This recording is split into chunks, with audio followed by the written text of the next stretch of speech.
அவர்கள் என்ன சொன்னார்கள் என்று எனக்கு செய்தி வரல. ஆனால் அப்படி சொன்னால் தவறு, அப்படி சொல்லக்கூடாது கண்டின்னு. ஏன் கரியவம்சம் சொன்னார்கள், இந்தியா இந்த போக்கை தொடர்ந்து நடத்தினால் isolate from international politics as well as economic crisis. அப்படியே சொன்னார் டெல்லியில இருந்து. இந்தியா தனிமைப்படுத்தப்படும் என்று சொன்னார். அதனால இதெல்லாம் பேச்சுக்கு எடுத்துக்கிடலாம். நாம் தமிழர்கள் என்ற முறையில், நம் தமிழினம் என்ற முறையில் கண்களுக்கு பார்க்கிற போது பலாலி முகாமில் இருந்து கொத்துக்குண்டாக பிள்ளைகளை கட்டி பிடித்து செத்து கிடந்தாங்க. பல படங்கள் என்னிடத்தில் இருக்கிறது. அதெல்லாம் இப்ப ராஜ்நாத் சிங்குக்கு தெரியாம சொல்லிவிட்டாருங்கிறீங்களா? பார்த்தால் கண்ணீர் வரும் சார். நான் உண்மையிலே வேதனைப்படுகிறேன். சின்ன பிள்ளைய தாய் தந்தை அப்படி கட்டி பிடித்து தூங்கிட்டு. அதனாலதான் சீமான் சொல்றாரு, நீங்க அந்த மாதிரி உறவுகள் சாதாரண உறவுகள் மட்டுமல்ல, பொருளாதார உறவு. ஏன்னா அவங்க இப்ப தொழில் தொடங்க போறாங்கன்னு நேத்து நீங்க செய்தி பார்த்திருப்பீங்க. Ilangai going to deposit some foreign இன்வெஸ்ட்மெண்ட்ல அவங்களும் இங்க தொடங்க போறாங்க அப்படிங்கிற மாதிரி ஒரு செய்தி இருக்குது. அந்த மாதிரி நீங்க பொருளாதாரத்தை இலங்கையிலிருந்து பெற்று செய்வதை விட நீங்க பெறாமல் இருப்பதே நல்லது. இலங்கையிலிருந்து இங்க இன்வெஸ்ட்மெண்ட் வர்றத நீங்க இப்ப சொல்றீங்க. ஏற்கனவே இங்க இருந்து நிறைய இன்வெஸ்ட்மெண்ட்ஸ் இலங்கையில இருக்கு, நம்ம பண்ணிருக்கிறோம், இருக்கு இல்லையா? நம்ம இலங்கைக்கு செய்யாத உதவியே இல்ல. நம்ம இங்க இருக்கின்ற பெரிய முதலாளிகளுடைய எல்லா உதவியும் பண்ணிருக்கோம். அந்த முதலீடுகள் இலங்கையில் போய் குவிக்கப்பட்டிருக்கு. அதனாலேயே இந்திய அரசினுடைய இந்த ஒரு கையாளாத தனத்தை நம்ம அதுக்கு ஒரு காரணமா பார்க்க வேண்டியது இருக்கு. இலங்கைக்கு அதிபர் ராஜபக்சே முடியாது. இங்க ஒரு 5 நட்சத்திர ஹோட்டல் கட்டுறதுக்கான ஒரு முயற்சியில் ராஜபக்சேவே அவருடைய முதலீடே இங்க வரப்போகுது. அதிபருடைய முதலீடு, ஒரு தொழிலை அவர் தொடங்க போறாரு. இப்போ இந்த மாதிரி ஒரு சுமூகமான உறவு இருக்கின்ற இந்தியாவுக்கும் இலங்கைக்கும் இடையில் நம்ம சிக்கிக்கிட்டு இருக்கோன்றதான் உண்மை. இதுல தமிழ்நாடு இந்த 2 நாட்டுக்கு நடுவுல சிக்கிக்கிட்டு இருக்கு. அதான் உண்மை. தமிழ்நாடு இந்தியாவில இருக்கா இல்லையான்றதே ஒரு கேள்வியா தான் நமக்கு இப்ப இருக்கு. ஏன்னா எல்லா விஷயத்திலும் தமிழ்நாடை தனித்துதான் பார்க்கிறார்கள்.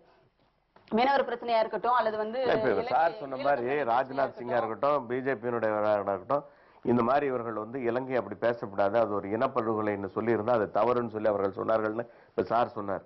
இப்ப இவர்கள் எல்லாம் அது இனப்படுகொலை என்று ஏற்றுக்கொள்ளாத பொழுது காங்கிரஸ்காரர்கள் அவர்கள் மீது விசாரணை நடத்துவதற்கு ஓட்டளிக்கவில்லைங்கிற ஒரு குற்றச்சாட்டை இப்ப இவங்க இருந்தாங்கன்னா இவங்க எப்படி இருப்பாங்க?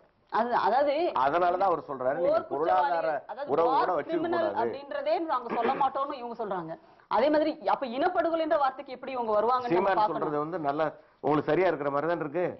இல்ல, அதாவது போர் குற்றவாளின்ற ஒரு வார்த்தையை கூட பயன்படுத்தக்கூடாதுன்னு நினைக்கிறவங்க எப்படி இனப்படுகொலைன்ற நிலைக்கு போவாங்கன்னு நான் கேட்கிறேன். அப்படி ஒரு வார்த்தையை வரப்போறதே இல்லை. இன்னொன்னு பாத்தீங்கன்னா, இந்த இலங்கை மீதான போர்க்குற்ற விசாரணை சென்னையில நடத்த அனுமதிக்கணும்னு சொல்லிட்டு ஒரு கோரிக்கை வைக்கிறாரு மருத்துவர் ராமதாஸ். இது ஒரு நம்மளுடைய ஆதங்கம், நம்மளுடைய நிலைப்பாடு. அப்படி நடந்தாலாவது அந்த விசாரணை சரியாக நடக்குமா அப்படின்றதுக்காக நம்ம எதிர்பார்க்கிறோம். இன்னொன்னு என்னன்னு பாத்தீங்கன்னா, இந்தியா ஐநா மனித உரிமை ஆணையத்தினுடைய விசாரணைக்கே இந்தியா ஆதரவு அளிக்காதுன்றத வெளியுறவுத்துறை செயலாளர் தெளிவா செய்தி தொடர்பாளர் தெளிவா சொல்லிட்டாரு.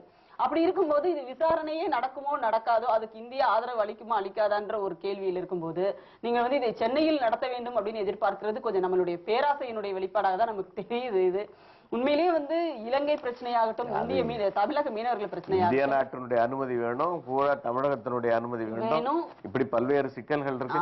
இந்த மேடைகள் சிறக்க பேசுவது என்பது வேறு, ஆனா நடைமுறை சிக்கலை சிந்திப்பது என்பது வேறு. இப்ப நம்மளை பொறுத்தவரை சீமான் சொல்லுவது ஒரு பொருளாதார உறவு கூட நீங்க வச்சுக்க கூடாது, அந்த அளவுக்கு நாங்கள் பாதிக்கப்பட்டிருக்கோம். அவர் சொல்வது என்பது செய்தியை மட்டும் அப்படியே எடுத்துக்கிறது இல்லை. அதுக்கு பின்னாடி என்ன இருக்குதுன்னு சொன்னா ஒரு மிகப்பெரிய சமூக சிதைவு நடந்திருக்கிறது. கொஞ்சம் வெளிப்படையா நான் பேசணும்னு நினைக்கிறேன். அதாவது என்னன்னா, ஏற்கனவே ஈழத்தமிழர்களோடு தொடர்புல இருக்கிறதுனால அவங்களுடைய பத்திரிகைகள் இதெல்லாம் படிச்சுட்டு இருக்கிறதுனால நான் சொல்றேன். என்னன்னா, ஏர்லங்கா விமானத்தை அவங்க ஈழத்தமிழர்கள் நிறைய அவங்களுக்குள்ளேயே அதை ஒரு பிரச்சாரமா பண்றாங்க. இலங்கை பொருட்களை புறக்கணிங்க அப்படின்னு சொல்லிட்டு. ஏன்னா இலங்கையை புறக்கணிப்பது என்பது இலங்கை தமிழர்களுடைய, புலம்பெயர்ந்த தமிழர்களுடைய பணம் இலங்கையில் போய் கொட்டப்படுது. என்னன்னா, அவங்க பயன்படுத்துறது ஏர்லங்கா விமானத்தை தான் அவங்க பயன்படுத்துறாங்க. சில பேருக்கு என்னன்னா, அந்த பாரம்பரியமிக்க பொருட்களை பயன்படுத்தினதுல இருந்து அவங்களால வெளியில வர முடியல. அங்க சிலோன் டீயை தான் அவங்க விரும்புறாங்க. அந்த அரசு அப்போ இல்ல, அதாவது எப்பவுமே ஒரு சுதந்திர போராட்டத்தினுடைய இன்னொரு ஒரு பகுதியாக இந்த புறக்கணிப்புன்றதை நம்ம பாக்குறோம். ஏற்கனவே நம்ம அந்நிய பொருள் பகிஷ்கரிப்பு அப்படின்றத நம்ம இந்திய சுதந்திர போராட்டத்தினுடைய ஒரு பகுதி தானே அது. அப்ப அந்த மாதிரியான ஒரு போராட்டத்தை முன்னெடுக்கணும். இலங்கையை புறக்கணிக்கணும், இலங்கை பொருட்களை புறக்கணிக்கணும், அவங்களுடைய பொருளாதாரத்தில் நம்மளுடைய பங்கு இருக்கக்கூடாது அப்படின்றது ஒரு பிரச்சாரமா அவங்க எடுக்கிறாங்க. அது ஒரு நல்ல விஷயம். இது இந்த பொருளாதார உறவுகளை இந்தியா மட்டும் முறித்துக் கொண்டால் போதாது. புலம்பெயர்ந்த ஈழத்தமிழர்களும் இலங்கை அரசினுடைய உடனான அந்த பொருளாதார தொடர்புகளை துண்டிக்கணும். சீமானவர்கள் அவங்களுக்கும் சொல்லணும், துண்டிக்கணும்ன்றது நம்மளுடைய வேண்டுகோள். இதுல தொடர்ந்து பேசுவோம். அச்சில் வந்தவை ஒரு சிறிய இடைவெளிக்கு பின் தொடரும். இந்தியாபுரம் ஊழலை ஒழிக்க வேண்டும். அந்த தலைவர் யார் என்றால் நரேந்திர மோடி. 100 கோடி ரூபாய் மதிப்பீட்டில் ஒரு மக்களுடைய வாழ்வை பற்றி கவலைப்படுகிறார்.